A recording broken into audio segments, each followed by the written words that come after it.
Today's video, I'm going to show you how to check your sending settings in Docusign.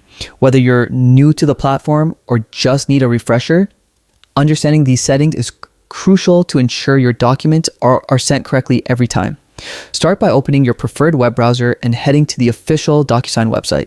Docusign is the leading platform for electronic signatures and intelligent agreement management, trusted by professionals around the world to handle documents securely and efficiently. Once you reach the homepage, click the login button in the top right corner and enter your credentials to access your account. After logging in, you'll land on the Docusign homepage, which serves as your main dashboard. From here, you can manage all aspects of your account, from sending documents to tracking signatures.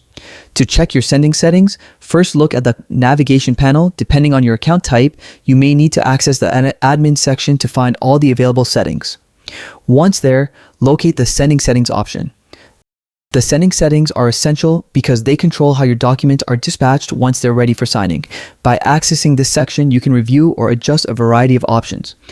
For example, you can set up default signing reminders to automatically notify recipients, define expiration dates for documents, or customize how the signing process behaves for each recipient.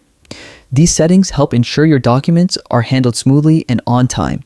It's a good idea to review these settings regularly, especially if you're managing multiple documents or teams. Tailoring them to your workflow not only saves time, but also prevents mistakes, ensuring a more professional and efficient signing process.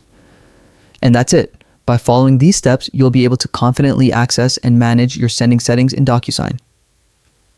Taking the time to check and adjust these options can make a significant difference in how smoothly your document transactions go. Thanks for watching. If you found this tutorial helpful, make sure to like the video and subscribe for more practical guides.